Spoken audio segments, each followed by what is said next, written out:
to come out in such weather must indicate something. For us all to sit here in this terrible weather.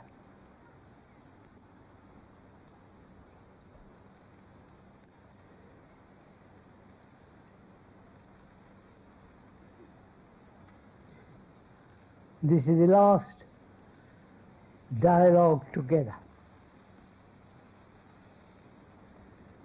We began this series of talks by asking why human beings living on this earth, such beautiful earth, except on a rainy day like this, why we cannot live at peace with each other. Why must we have wars? The economic, social, racial differences. And why we cannot live with each other intimately or otherwise, with tranquility, certain quality of serenity. And apparently that is not possible, because the vast majority of people throughout the world are very violent. They don't want peace, neither do the governments. They talk a great deal about it, but they're all preparing for everlasting wars. And religions too have not given man peace. The tribal divisions, local gods and saviors, the religious hierarchy, all that has prevented, or we have created all this, and therefore there is no peace on earth. Pacem in terris. And we have been talking together, if we can, in our daily life, end conflict within ourselves, be free from any shadow of fear,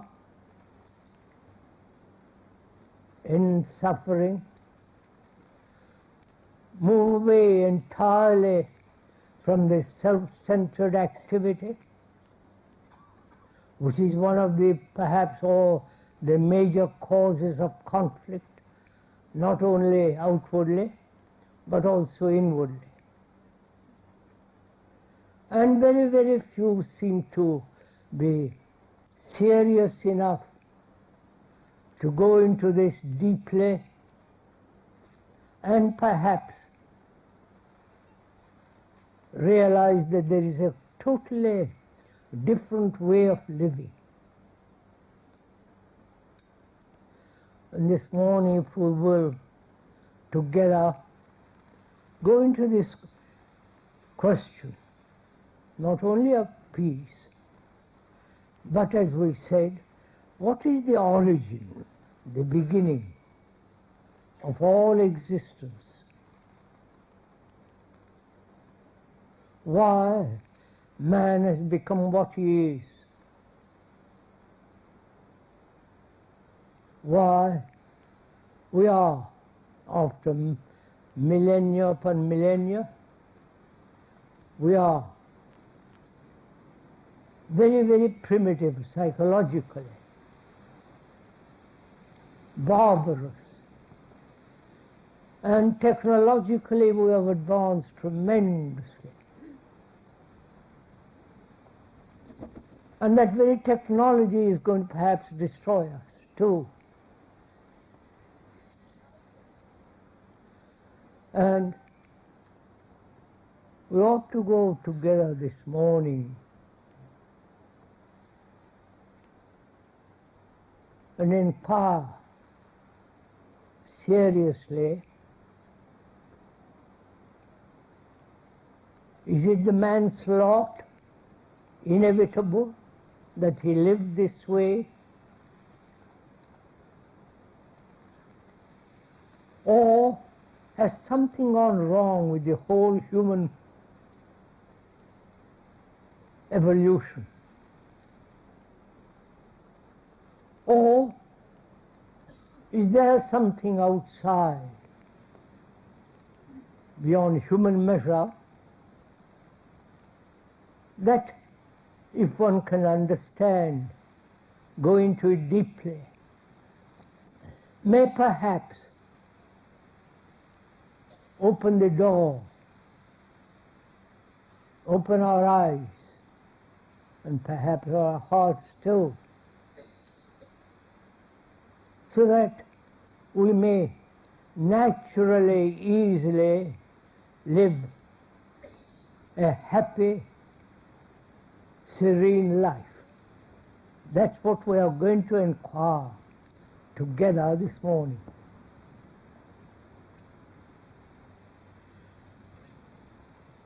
First of all, we must understand the word experience. Experience is a process of acquiring knowledge, becoming familiar with something. And this knowledge may be one of the fundamental reasons of our conflict, of our ignorance.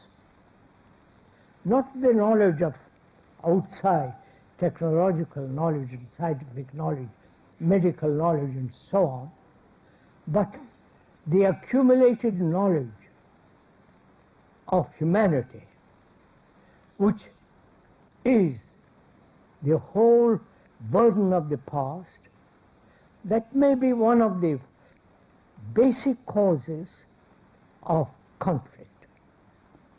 We have talked a bit about it, and we will go further into it.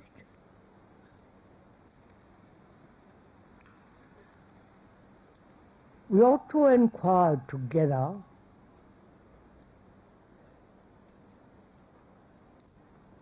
whether there is an outside agency beyond the measure of man, beyond man himself as a measure, an outside agency that we can appeal to, pray to, ask guidance, or be with that. So basically, that we are that, so that there is no outside agency. I hope we are together in this. This is as we said the other day, and we have been repeating this many, many times. This is not a lecture, nor a sermon on Sunday morning, God forbid. Nor try to instruct, convince you, or do some kind of silly propaganda. If we could, both of us, travel together,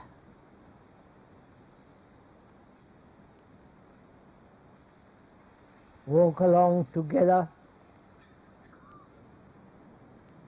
and see things as they are, and go beyond them.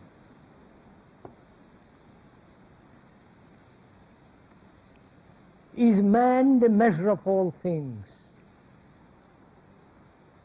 Man being his consciousness, reactions, his memories. Is he the measure? Or there is something outside of him that if we can come into contact, may help us. Right? This has been the activity of religion.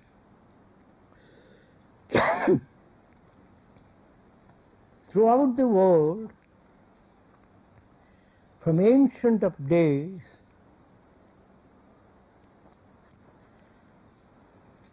man sought something outside of himself. Or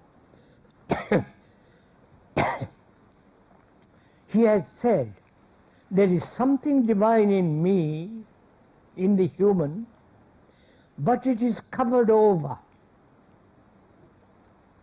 with his greed, with his envy, with his ambitions and cruelty, bestiality. And that can be, be stripped away, then that will be the abiding factor of righteous behavior. Right? You understand? Are we together in this, following each other? And to strip away all the layers of our ugly, brutal, anxious, ambitious, aggressive life. There have been many, many systems. Sorry, this weather.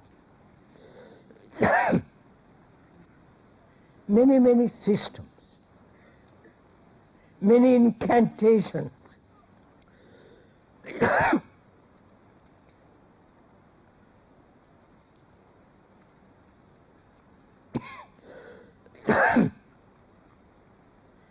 Many forms of rituals, magic.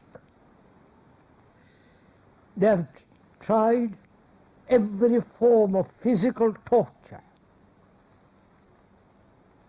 fasting, denying every sensory responses, to come to this point where man can understand and live a different way of life. Scientists are also trying, through genetic engineering, through chemistry, other forms of drugs to change man. And man has looked in every direction, outwardly, and perhaps never inwardly. He may have superficially scratched the surface of one's existence, but one has perhaps never, except for a few, deeply concerned and gone into himself, for he is both matter and the movement of thought, which is also matter. And the instrument of investigation has been thought, to go in himself. And thought is not the right instrument, because thought itself is limited. Right? So, religions throughout the world, organized and not organized, individual, separate groups, and every form of attempts have been made to become enlightened, if I may use that word, which has been so corrupted by the gurus.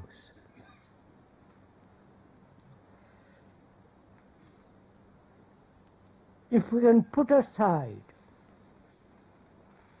all the religious dogmas, faiths, symbols, figures, rituals, and all those incantations which have very little meaning now, perhaps they never had it, if we could put aside completely all that,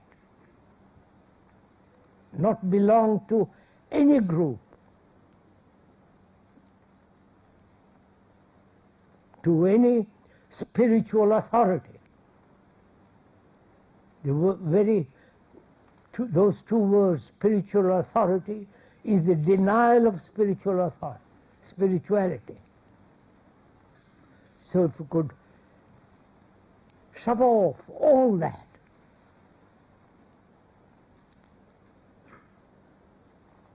which means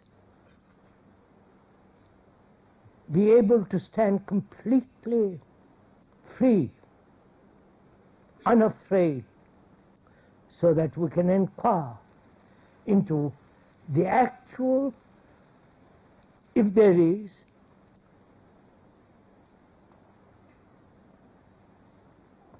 a dimension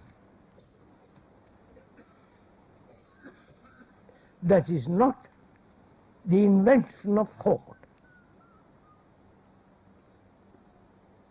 And then what is religion? Right?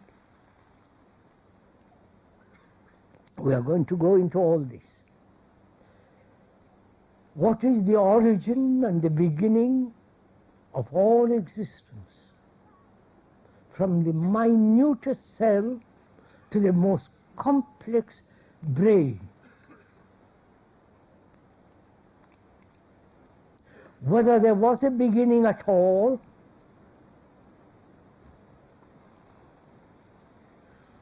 and is there an end to all this? You understand? And also, we're going to inquire together, what is creation?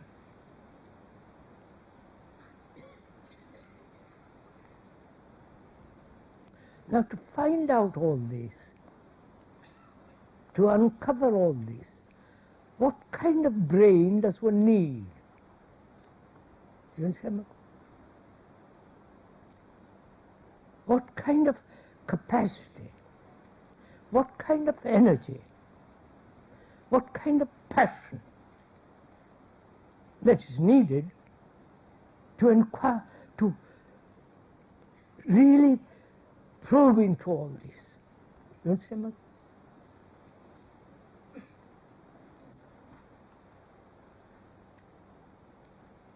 To probe into something totally unknown,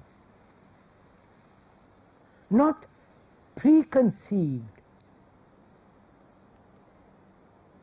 not caught in any sentimental, romantic illusions. One must have, there must be a quality of brain that's completely free. Right? Free from all its conditioning, from all its program, from every kind of influence. And therefore, highly sensitive and tremendously active. Right?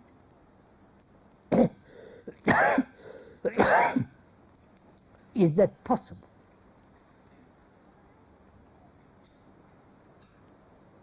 Do you, as a taking part in a dialogue, do you have such a brain? Or it's very sluggish, lazy, and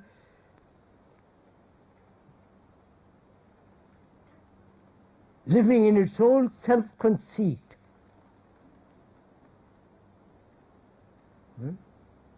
Which is it?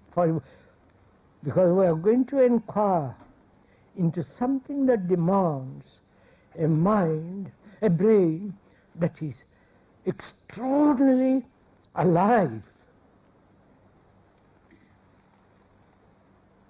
extraordinarily not caught in any form of routine, mechanical. Is that possible?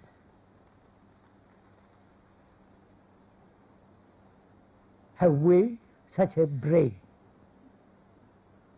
in which there is no fear, no self-interest, no self-centered activity? Otherwise, it is living in its own shadow all the time. Right?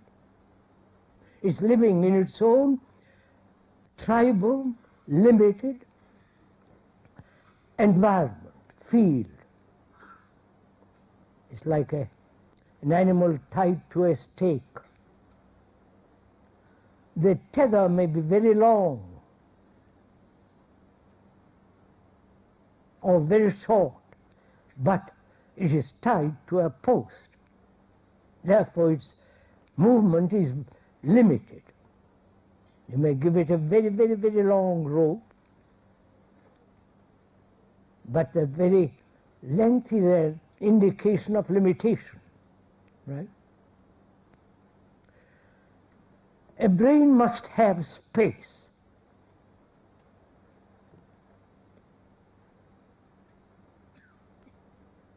So what is space? Not only the space between here and there,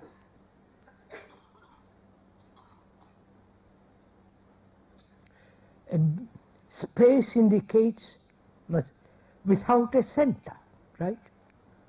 If you have a center and you move away from the center to the periphery, however long, wide the periphery is, it is still limited, right? We are following. Are we following each other this, or is it all becoming rather?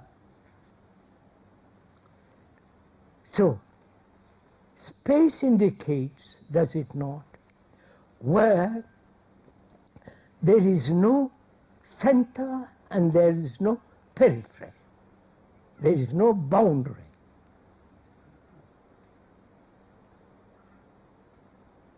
Have we such a brain that one doesn't belong to anything, attached to anything?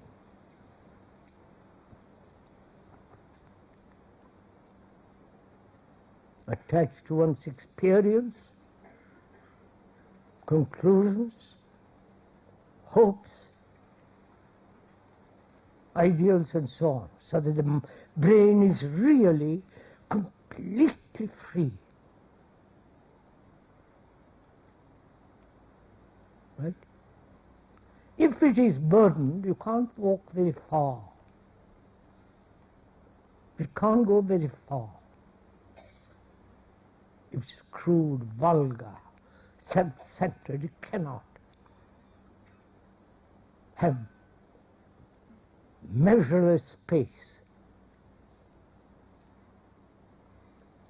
And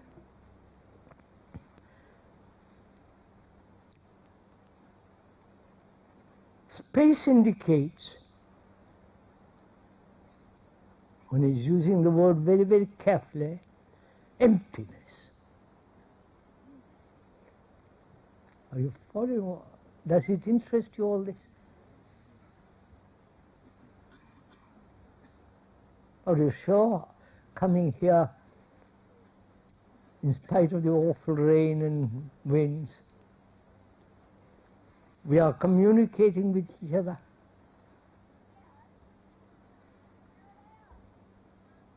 We're trying to find out, aren't we?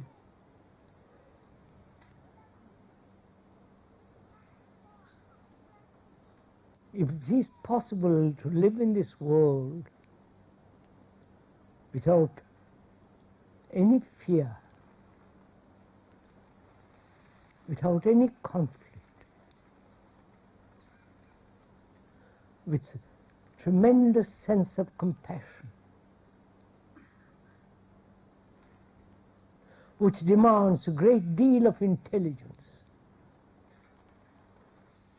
You cannot have compassion without intelligence.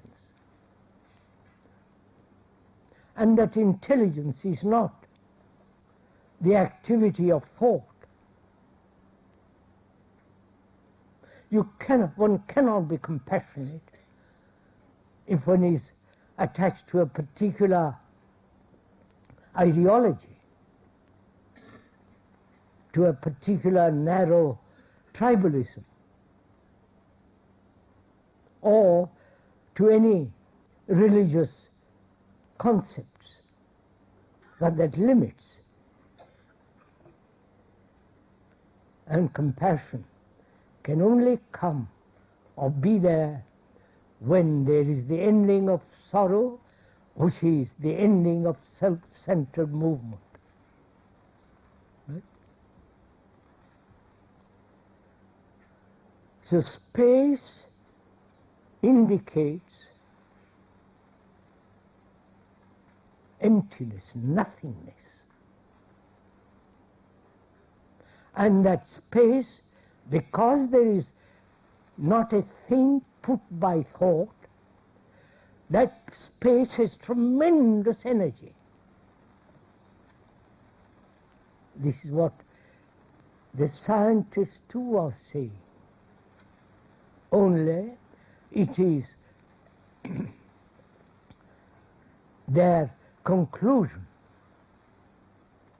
It is not the actual living of the scientist. Because the scientist, like everybody else, every other human being, is grade A, out for himself, or he represents a government, or he is ambitious and so on. He's just like anybody else, but he's got an extraordinary capacity for accumulating knowledge in certain area.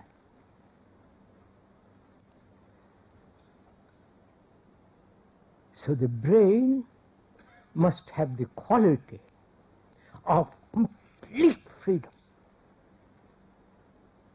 And space. That is, one must be nothing.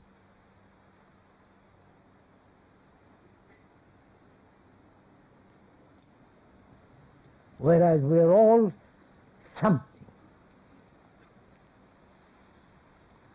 Analysts, psychotherapists, doctors, that's all right. But when we are therapists, when we are biologists,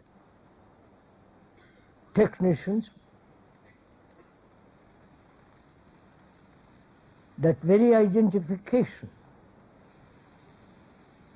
limits the wholeness of the brain.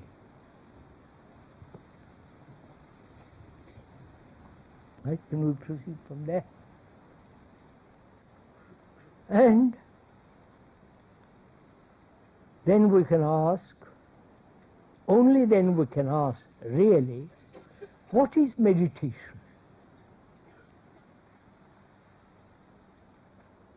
Because if you ask what is meditation, or try to meditate and follow all the systems, whether it's Zen, Buddhist form of meditation, Tibetan form of meditation, the Hindu, the Christian form, which is rather limited, and all the latest gurus with their peculiar invitation to mysterious meditations, only on a condition you pay a lot of money for it. And There are all these forms of meditation.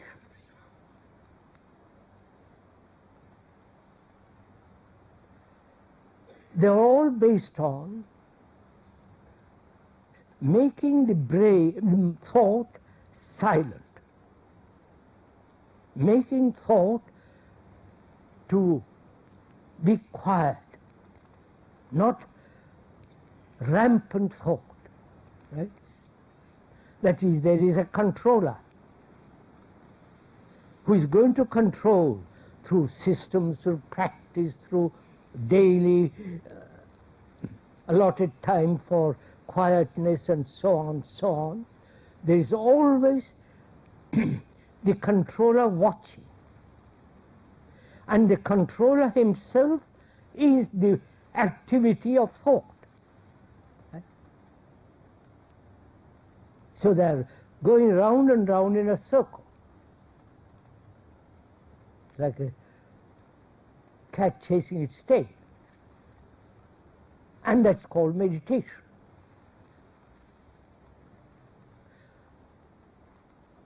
Now, meditation is something entirely different.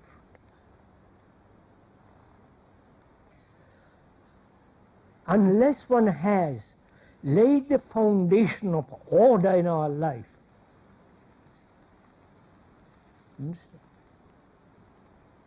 order. There cannot be order if there is fear. There cannot be order if there is any kind of conflict, and so on. Unless our house, not the outer house, unless our house, inward house, is in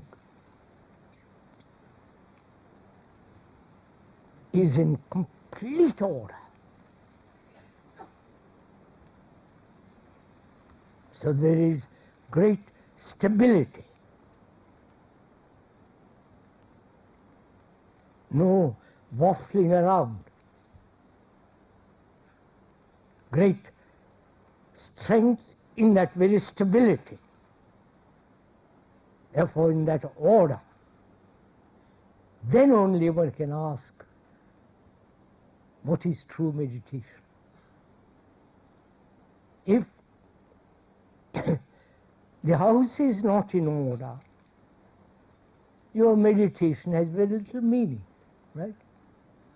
You can invent any kind of illusion, any kind of enlightenment, any kind of daily discipline. It will be still limited, illusory, because born out of disorder, right? This is all logical, please, sane, rational.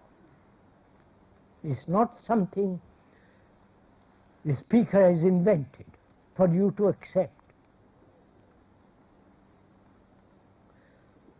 Unless there is this kind of, may I use the word, undisciplined order.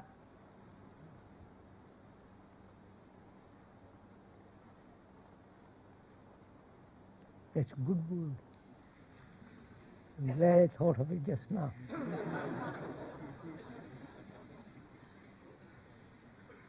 Unless there is undisciplined order, meditation becomes very shallow and meaningless.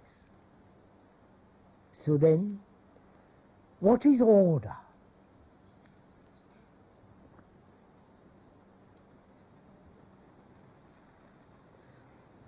Thought cannot create order, because thought itself is disorder. Would you accept that? Do you see that?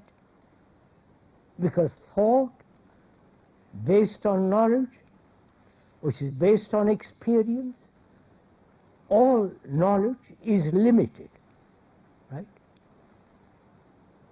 This is a fact.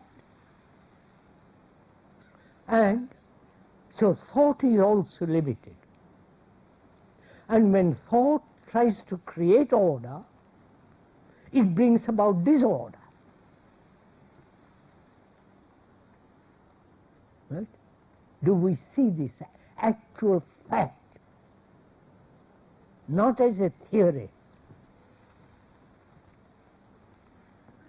Thought has created disorder. That is, it has created disorder through conflict of what is and what should be. Right? The actual and the theoretical. There is only the actual, not the theoretical. And thought looks at the actual from a limited point of view. Right? And therefore, its action must inevitably create disorder. Do we see this as a truth, as a law, or just as an idea? You understand my point?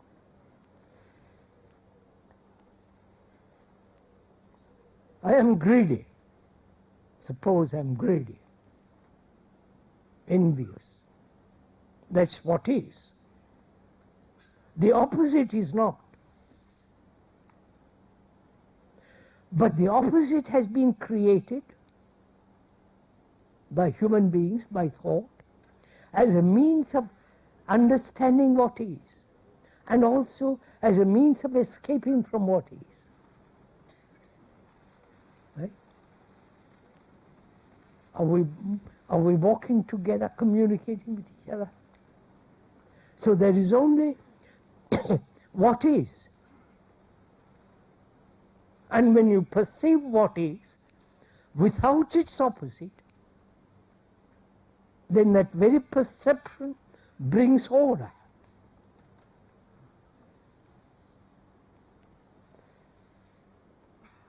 Are we together? As we were saying, our house must be in order.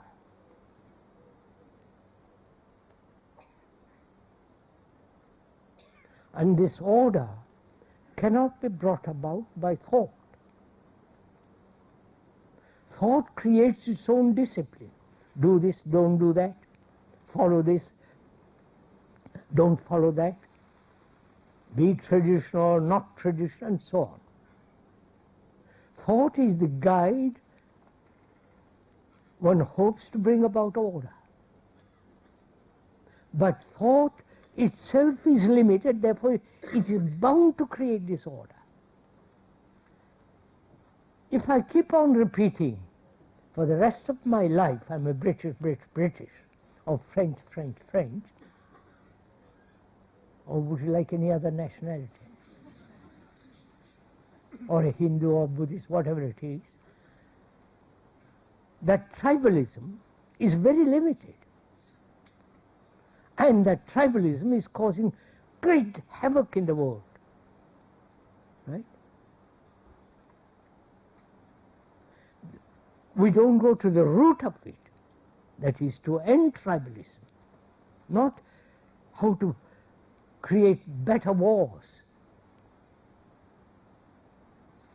So similarly, we are saying order can only come into being when thought, which is necessary in certain areas, has no place in the psychological world.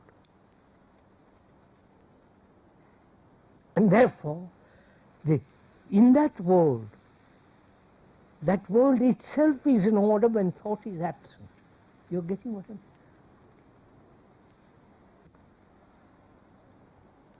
Are we meeting each other? So, meditation, the very word meditation means to measure. Measure between what is and what should be, between what I am and through meditation what I will be. So meditation, both in Sanskrit and Latin so on, is the quality of measurement, right, which is comparison. And comparison is disorder. All right? Do you need explanation of that? When I'm comparing myself with you, which is I'm competing with you, I'm trying to be better than you, then this is a constant conflict, isn't it? So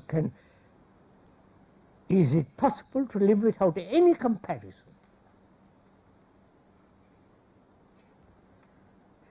Not only biologically, physically, but much more psychologically, inwardly. Never to compare oneself with anything, with anybody. So that the mind, the brain, is free from this conflict of arrogance. Right? So, then we can ask, what is meditation?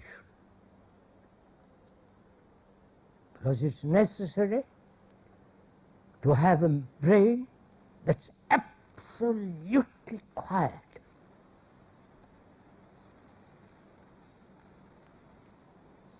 The brain has its own rhythm. Please, I'm not a scientist, brain specialist. But one has watched all this oneself in oneself. Which doesn't mean the speaker is extraordinary. Don't let it become sentimental and personal.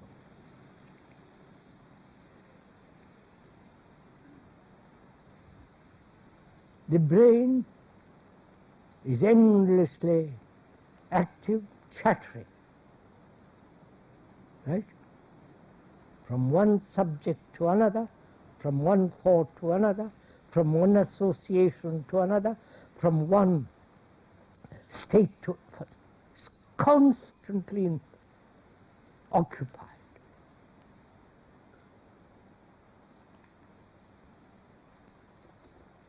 One is not aware of it generally. But when one is aware, without any choice, choiceless awareness of this movement, then that very awareness, that very attention, ends that chattering. Please do it, and you will see it's so how simple it all is.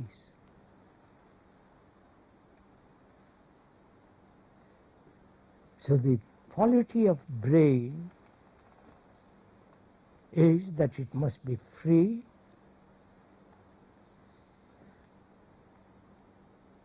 space, and silence. Silence psychologically. Yes. When he's talking now, you and I are hearing each other, talking to each other. There, thought is being employed. Because we're all speaking English. But to speak out of this silence, you understand what I'm saying? Don't please go off into some kind of fanciful imagination.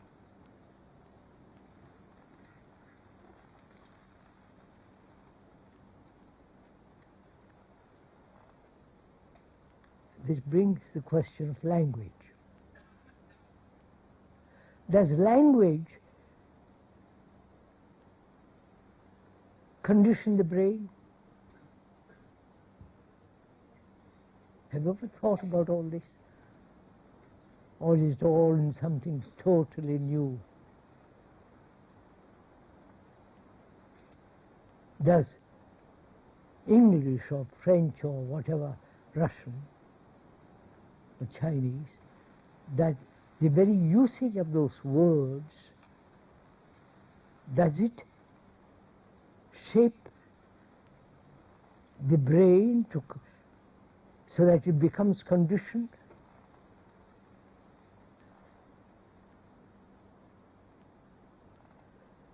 Language does condition the brain, right?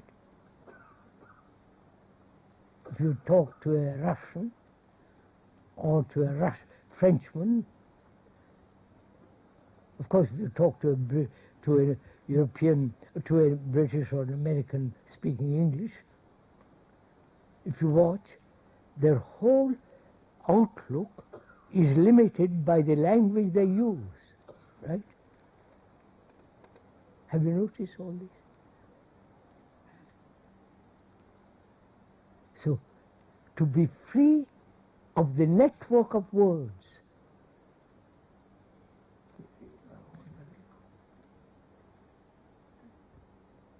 right, sir? To use a language like English and not allow it to shape our outlook on the whole of existence, right?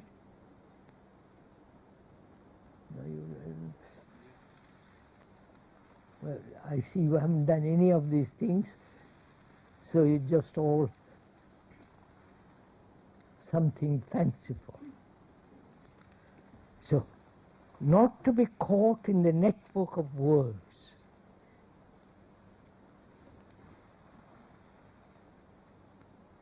That's quite complex too. When you say, I am a communist, your whole reaction is different.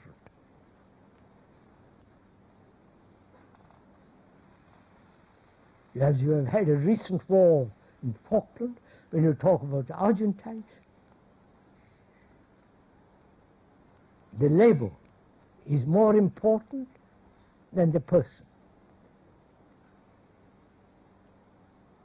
So there must be freedom from the word.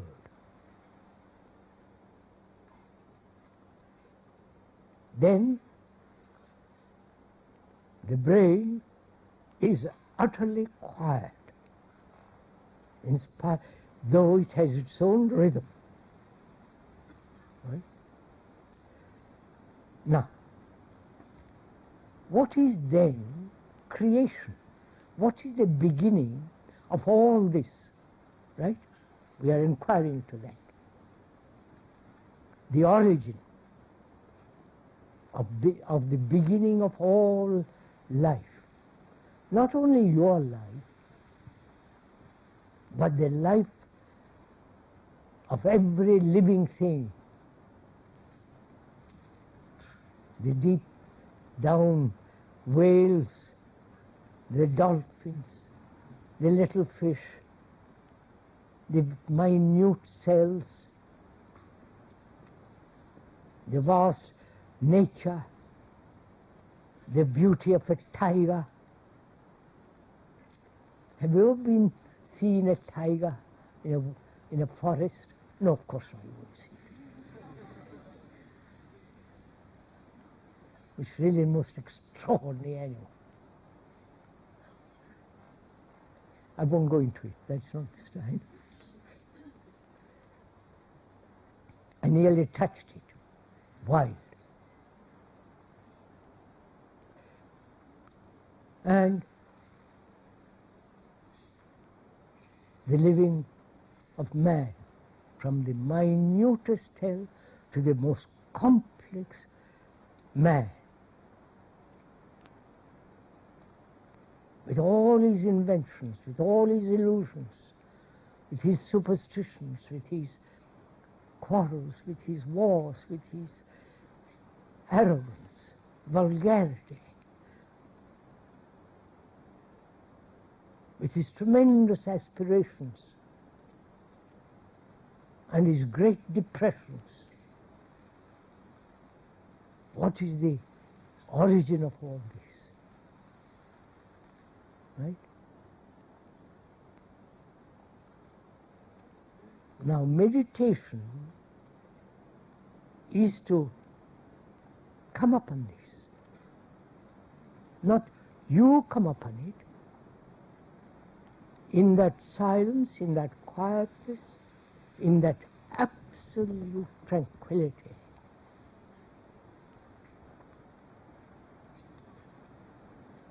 The beginning, is there a beginning? And if there is a beginning, there must be an ending, right? I wonder if you see. That which has a cause must end, right? If I have cancer, the cause is whatever the disease, I must be operated, there will be an end of it, or it will kill me, right? Wherever there is a cause, there must be an end. That's a law, that's natural. So, is there a causation at all for the creation of man, of creation of all this way of life? You understand my question? Is there a beginning of all this?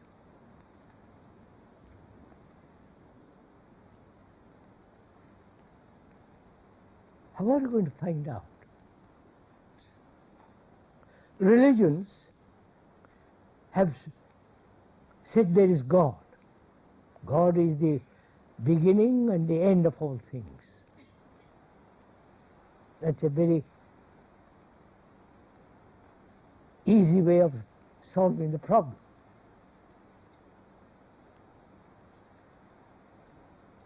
The Hindus have said it in one way,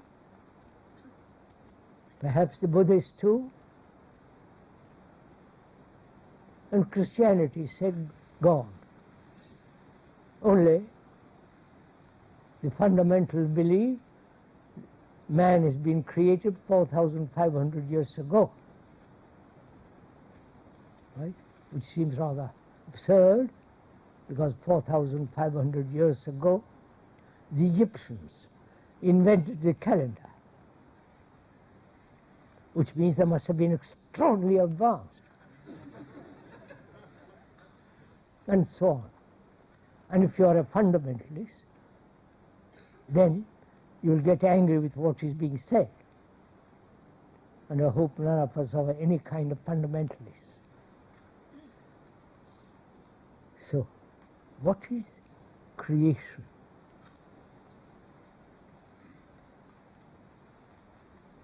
Not the painter who creates a picture, not the poet, not the man who makes something out of a marble. Those are all manifest, things manifested, right? Is there something which is not manifest?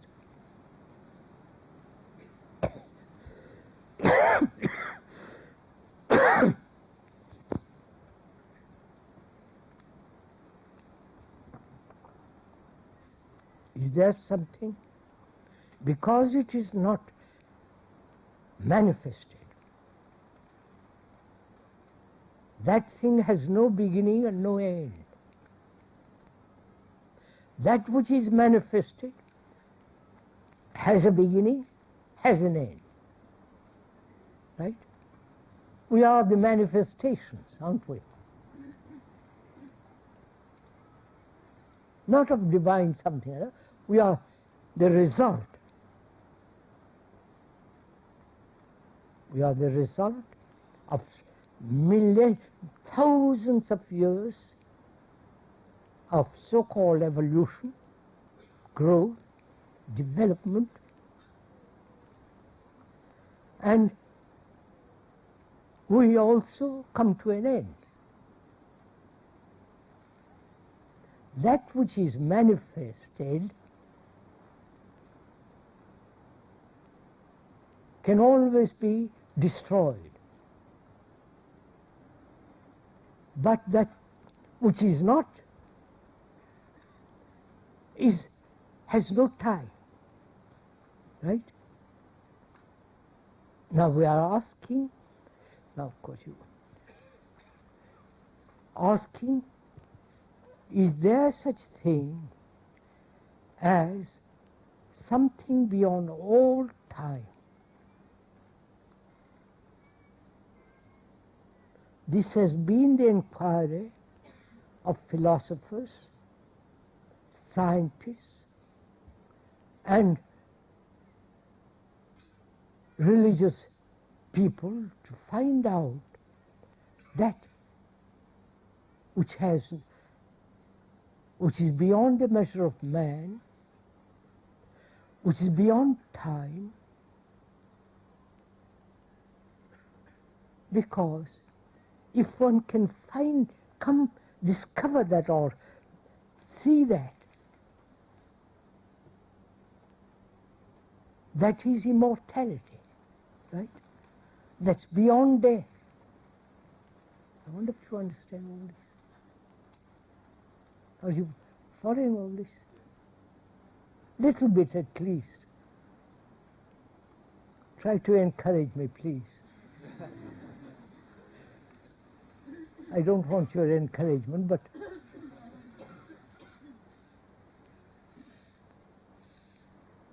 you see, this man has really sought in various ways in different parts of the world through different beliefs.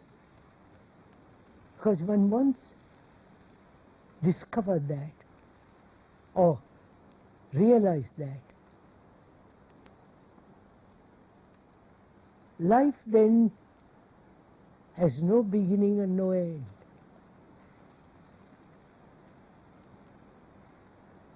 Therefore, it is beyond all concepts, beyond all hopes. You follow, it's something immense. Now, to come back to earth, see, we never look at life as a tremendous movement.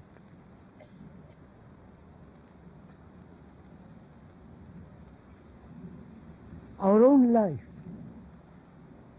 as a tremendous, wide, with a great depth, a vastness. We have reduced our life to such shoddy little affair. And life is really the most sacred thing in existence. To kill somebody is the most irreligious horror.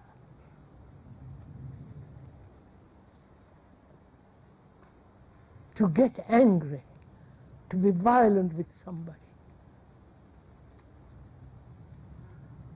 The speaker has been angry only once. And the person with whom he was angry has been reminding him.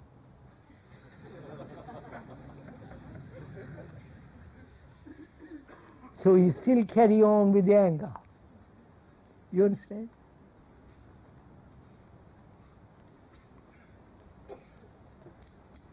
Really. Should we never see the world as a whole?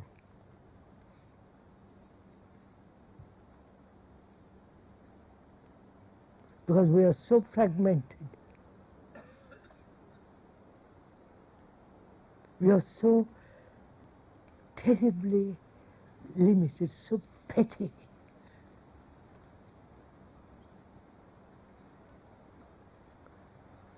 And we never have this feeling of wholeness.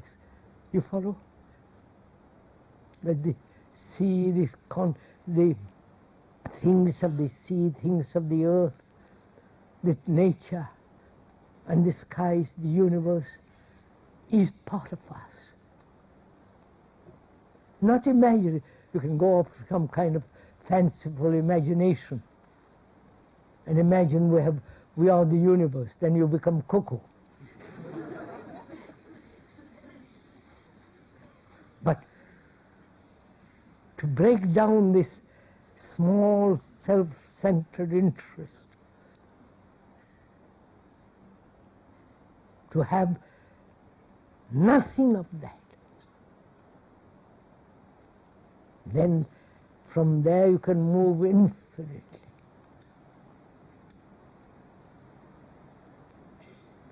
And meditation is this.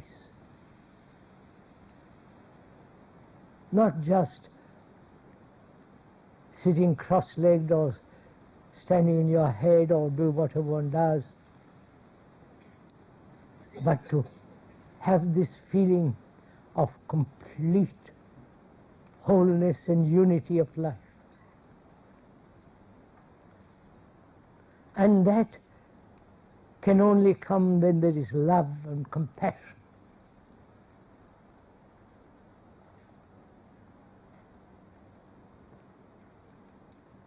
You know, one of our difficulties is we have associated love with pleasure, right?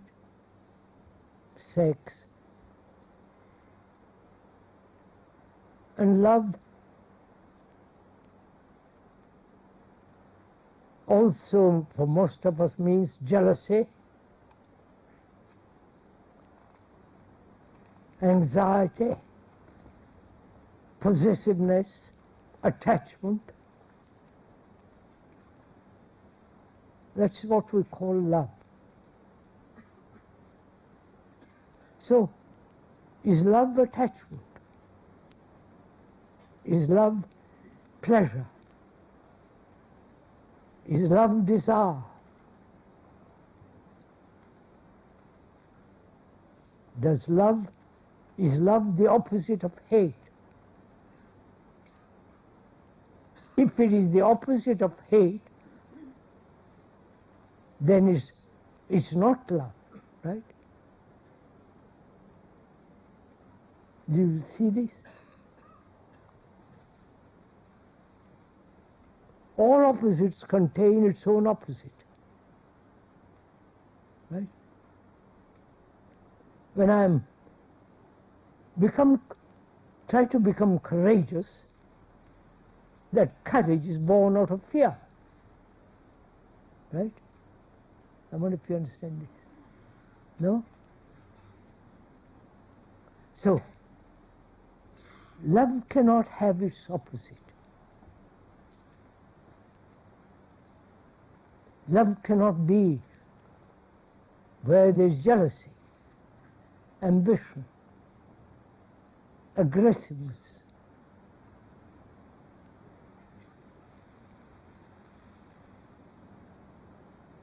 And where there is that quality, then from that arises compassion. To have that, where there is that compassion, there is intelligence.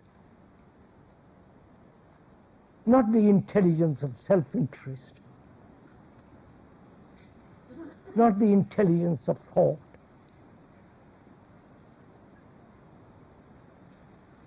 not the intelligence of a great deal of knowledge, but compassion has nothing to do with knowledge.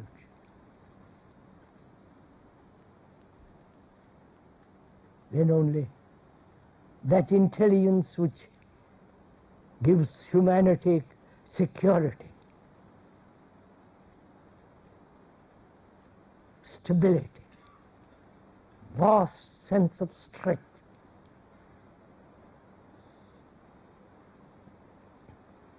So, we are coming to the end of our dialogue.